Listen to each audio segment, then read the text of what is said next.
we have an infamous ad Infamous. creator coming into the show right now. Outlaw. Some people would say a little controversial Oh, yeah. in the ways and things that he creates and has done. A lot of debate happens on the timeline as such, but I will say this: I don't think I've seen anyone making more on point, engaging ads with AI and UGC Yep. than this guy has done. We need to bring him in here and talk about his processes and the future of ad creative. Franky Shaw, Future Group, get inside this show, Frankie. Get in here, brother. There he is. All right. Frankie, what's going on, man? Appreciate you making the time joining us on the show. Thank you for the invite. I appreciate it. Absolutely, man. Brother, I will tell you, I have seen your tweets many times. And each time I am like a little more flabbergasted that this was not shot by an actual human, totally created with AI, etc. And I'll say this last one with the hat and the woman and the grandma. And I mean, brother, this was like this was it was an Oscar award-winning ad. Oscar award. Yeah.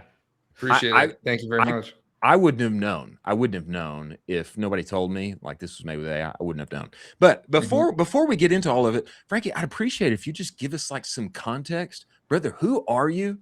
Where have you? How did you get here in ecom? What's your background? Give us a little origin story on Franky Shaw. Sure, for sure. So I started my e-commerce journey young. I was 19 years old. I'm 30 now.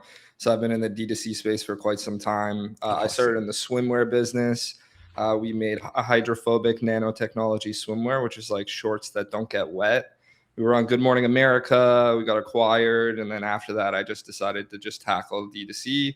Started dropshipping for a long time. I ran an automation business, but that doesn't scale well. So I decided to get into education because I saw that there was a gap in the market for that. No flashy Lambos, just actually a guy that like did the thing. There we go. Happen. So yeah, that's pretty much my journey. And throughout the years, I've scaled hundreds of products, first to market with tons of them. The biggest one was probably the Galaxy Projector. A lot of the guys in the dropshipping space know me for that. Yeah. The Galaxy Projector. I've definitely seen that. Actually, my daughter, I think it was requesting one. There you go. That's the thing that shoots up on the walls, right? Shoots up on the ceiling. Yeah. So we were like the first market to bring that. And then with COVID, with the masks, that popped off too. So lots of different products and iterations, as any dropshipper would, but always, on to the next. I got into branding, too many SKUs, and now I just focus on education consulting, and I still operate, but mostly through partnerships. Incredible, man. Wow. Thanks, Talk to us a little bit about some of these ads. I mean, the ad that Chris is talking about with the hat and all of these, I was thoroughly fooled. We reviewed it on the show, and I genuinely, for the first 15 seconds, was like, this is a great founder ad. Like, I don't know why more people don't make this ad. Can you talk to us a little bit about how long that process takes? Because Chris alluded to it a little bit, but we wanted to dive into, okay, 0 to finished ad. What am I looking at here?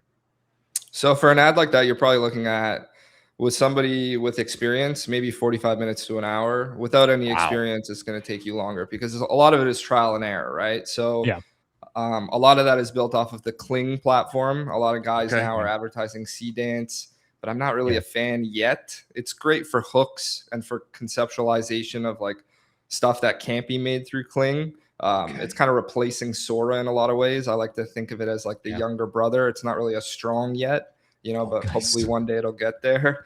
But yeah, a lot of it's based off the Kling framework. The founder's method has been around forever, right? Especially in the UGC space.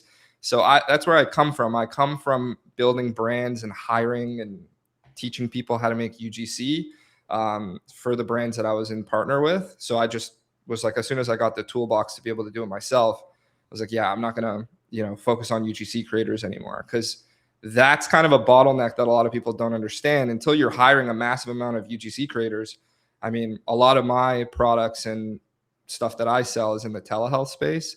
So where am I going to find a 300-pound woman who knows how to make UGC ads. You know what I mean? It's very difficult to find that, right? Very Exactly. So niche. instead of sitting there coaching all day, I can go ahead and create one in 30 minutes with a laptop and an internet connection. And as long as it's close enough, it doesn't have to be 100%, but even if it's like 80 to 90%, it works. So that's a lot of how I made that, is just coming from that space, transitioning into AI, and knowing what to look for in the beauty of imperfection, because that's what makes a good ad. It's not the perfect ads, it's the imperfect ads done well. Oh, I kind of like that principle there. That is a bar. That is a bar. It's the imperfections done well. Well, I appreciate you kind of opening kimono a little bit there on tools, processes, etc. I have dabbled with Kling. I think that the big question now in the air, Frankie, and I was all in. I was all in, probably 6 months ago. I was all in on AI UGC to the moon because of, the exact things that you're talking about. It's a troublesome task. It's a difficult process, it's disjointed, working with humans, etc. And so I think there's been hope in our community for a long time. It's like, well, hey, like maybe this is a way to get really usable footage and tighten my window for making winning ads. But man, there's been so much that has come out now. We had Rob Friend on the show. He actually was commenting while we were talking about your ad. New York is about to put something out where anytime you use like a person that is, not an actual person, you need to demarket. And it seems to be the case that the more we push forward here, actually, and talking with Rob, like there is no more gray hat when legal gets involved. Once you get into the court system, it's it's black hat, white hat. It's one way or the other. I mean, how do you think about that? Because it's now a very important piece of the UGC conversation. 100%. I mean, it poses a question. I'll leave it, up to the people watching. But what makes something more validated? Is it me paying a lady to say something or read a script? Does that make it more authentic? Just because she gets paid to say this, or is it equally inauthentic? Creating AI UGC content as it is paying UGC creators. I mean, we don't have to get into semantics or calling out brands specifically. But a lot of the massive, massive brands that we grew up with, I mean, Coca-Cola's slogan is open happiness, right? I mean, if you want to get into semantics and talk about the background of what brands say and can't say and what it alludes to, I mean, Red Bull was give you wings, and they got into a lawsuit with that, right? So we can sit here and banter on what's acceptable or non-acceptable, but I think it comes down to like individual conscientiousness with what you're creating. And I don't think that founder's method alluded to anything black hat or gray hat. I just think it's a creative process to get people excited about AI UGC and the future of what it holds. Well, I think this is a fair. I think it's a fair point. Go ahead, Colin. I was going to say that I think that's a super fair point, because there's a ton of brands that basically will product seed out and then just pay for creators. And there's this like, well, what's really the difference here? Like what's the difference between me generating on my own or having to pay the tax of paying a creator instead? Why can't I just save my business money, make everything in-house, and not have to pay the creator? I'd be curious. You mentioned the founder method as one of the frameworks for the ads that you've made. I would love to hear some of the more wild frameworks that you've seen through your time, just like kind of uncovering some stuff. We've gone through ads on the show, and Chris has found some pretty wild ads, but I'm sure you've seen some crazy stuff. I've seen some crazy stuff. I would love to hear your take on a few. I mean, I'll tell you guys, my best ads are backed by NDAs for a lot of the brands that I work with, right? So the stuff that I'm showing on X are kind of like not throwaways, but it's just showcasing utility stuff behind the scenes. But I mean, and this kind of alludes to what Rob was talking about with black hat and white hat and how there's no gray hat, right? Like with the tools that we currently have, if you wanted to make black hat content, you can make extremely black hat content. And it's not like, everybody throws flack at the Brazilians for the deep fakes and stuff like that in the VSL space. But with the tools that we have, it comes down to individuality. And, you know, if you want to make stuff that is black hat, you can, but I don't think that anything that I make even crosses over that barrier. And every time I mean, my level of consulting is asking ChatGPT, is this legal or is this not legal? I'm not going to lie and say I have a team of lawyers or anything like that, but I'm always trying to stay above board and on the fence of acceptable ad policies. And I trust Meta's ad policy to determine if I'm making content that's good for their platform or not. So that's really what I base it on. If it gets approved on Meta, then to me, I feel like I'm operating within the guidelines. All right. Okay. That's fair. I would say, man, I've just, gosh, especially since Rob, especially since that conversation with Rob. I mean, let me say this. I kind of feel like if you get called in to talk to the FTC, like there's going to be something with everybody that they can dig up. You know, I mean, even like discounts, you know, you can only like have a strike through for a certain amount of time. And now there's a rule like, you know, if you left that up for 60 days, you got to take it back down for a certain period of time. I mean, in some ways, I think that, you know, we all get, anybody that gets called in, like there's going to be something that gets dug up. But I think his like basic point is, if it's not an actual person and it can if it can mislead, then you're in trouble, you know. 100%. I think you need guys like him too, you know. Well, he brings a very special portion to the timeline. I do. I think you need guys like that for sure. Since then I have just been, man, I've shied away from like creating people, you know, with AI inside of ads at all. But I don't know.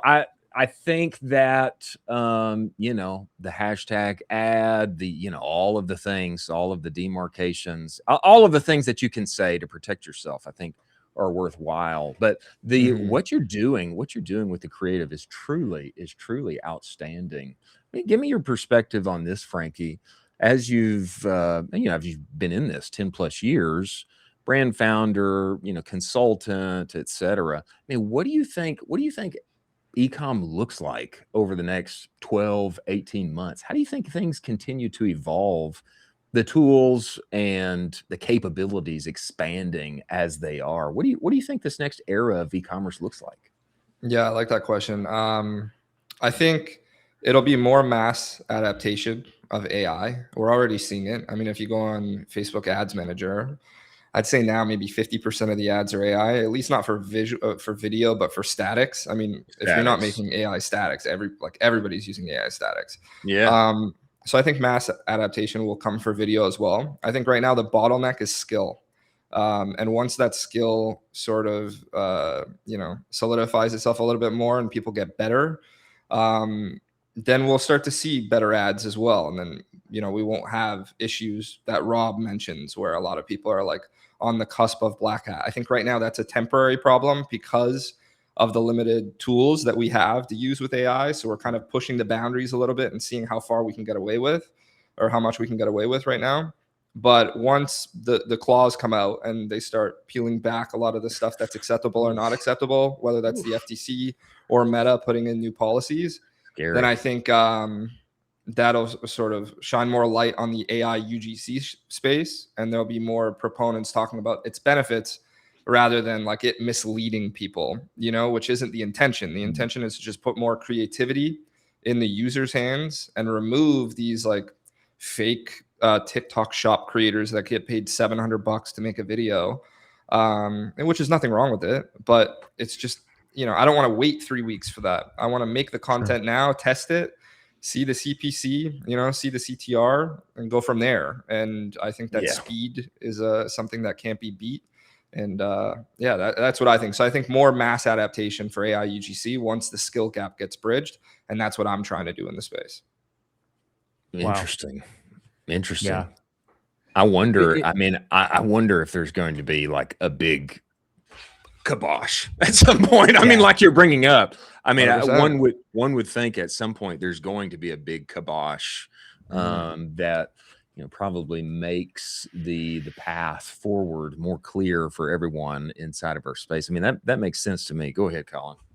Well, I was just gonna say, I think that big kibosh might potentially be the Medvi guys, where they kind of Big got. fans, by the way. Yeah, I mean, huge they're fans. incredible operators. They are incredible operators. Yeah. I found some more interesting stuff about them as well. They've ran a 60-person agency before Medvi. Oh, So really? they had these media buying skills. It wasn't just a guy that popped up and was like, "Hey, what's up? I'm a $1 billion company." I dove into it a little bit more. Are you seeing some really good formats other than that founder ad that you talked about? Because I think I would love to peel back the onion a little more. If you could jump into maybe one of the formats that you're talking about with your consulting clients, where you're saying like, "Hey, this is some sauce right now. This is some tea. This is some Yeah. sauce for the show itself." Do you have one where you're super bullish on it right now? It might not last forever, but for the next month or 2 months, it's really good right now. For sure. I mean, a lot of the telehealth brands that I work with are all running the same sort of formula ad, right? And it's like a transformation that's realistic and not unrealistic. So the reason why is like, okay, if you're running like tirzepatide at a low dose, Sure. right, 2.5 or something like that, you're going to lose, 30 to 40 pounds over 6 months. So the before and afters need to be, and this is a little trick for the show as well. Facebook ad compliance before and after, like split screens and stuff like that, they don't like. But if you're showcasing progress slowly, it's very hard for the ad platform to sort of determine what you're showcasing, because it might just determine it's a different person, right? So showcasing like lifestyle events, like birthdays, party celebrations, photos, snapshots, travel, and the person is visibly losing weight throughout throughout that journey, and then at the end, sort of hitting it with this is thank you for this, with a little handwritten note next to a animated video of a tirzepatide bottle. That's working incredibly well, and that's as much as I could probably leak. Sauce. Certified sauce on the show. Certified sauce. Yeah. Certified sauce. Certified sauce on the show. That's a good point, Frankie. That's a good point. Do it slow. That's the trick. So when you're saying those transformations, are you talking about you're making a video and that's the actual transformation itself? Or are you talking about multiple photos? Or is it a carousel? No, so it's visual, so it's a video. But the way that we do it is like we take an AI model. Let's use an example: a woman over 55, right? She starts at 250 pounds, and then by the end frame, she's 190 pounds, right? So for a lot of people, that's a realistic result. It's not false advertising, because tirzepatide has been proven to do this. And it's storytelling. So you're showcasing a woman's journey rather than having to hire a UGC creator and say, hey, take this and film yourself for 6 months. You know what I mean? We could do it in 25 minutes. And then, oh my gosh, different archetypes work. So if you're targeting African-American, Hispanic, Caucasian, you see what works better, hairstyles, stuff like that. And you just iterate on that. So that's what we're noticing is working right now. And it's just, I mean, I can make 100 ad creatives for that in a week and a half. So it reminds me, you're just back there customizing your player like in Madden, just adding bars up and down, making the perfect Madden player. I love this so much. That's amazing. Okay, yeah, it's a lot of fun. Frankie, okay, speak to this too, because many voices on the timeline, I think that our cut 30 brethren would be they'd be a little more inclined to say, hey man, at the end of the day, an actual human that knows what they're doing and is comfortable on camera, cut it up, like that's going to be the biggest win. If you can find that, do that, create that. I mean, what would you say? What would you say to that, kind of voice in the community? Would you say, well, that's a skill gap, or, is not there yet? Or, what would you say? I mean, we have the data in the ad platforms, right? So a lot of these telehealth companies can look at my ads and look at ads that they've been running with real creators, and they go toe to toe. So it's not like, we launch an AI, and that's what you're noticing with like C Dance or something like that. You launch a C Dance ad, you're getting $300 CPMs. You launch one of my ads using 5.1, and you're seeing competitive CPMs with real content, arguably better. So we have the data. It's just a matter of, obviously, if you're not like, I don't want to brag, but if you're not me and you're making ads like this, are you going to have the same results? No, 100% not. I've been in the space for 11 years. I know what to look for. And I know what works, and I also have the budget to do it with these telehealth companies. But without that, I think obviously a real creator is going to be better than an AI creator, but it's only a matter of time. And right now for me, it's not better, but for the average person, it might be. Give it 4 or 5 months. Let's see what the AI education space looks like at that point and how mass adaptation takes place. And then check the ad accounts later. And, we'll see more people killing it with AI ads for sure. Especially bold takes from Franky Shaw. Man, hey, we appreciate you making the time and coming on the show, man, and dropping sauce for us, brother. Man, tell people they want to find you, they want to learn from you, they want to talk to you. Man, where do they go? Where do they find you? How can they get in touch with you on the interwebs? Appreciate it. Right here on X, Frankie Ecom, and then Franky Shaw, SHAW on Instagram. Appreciate it. Thank you guys for hosting. This is like the ESPN for D2C stuff.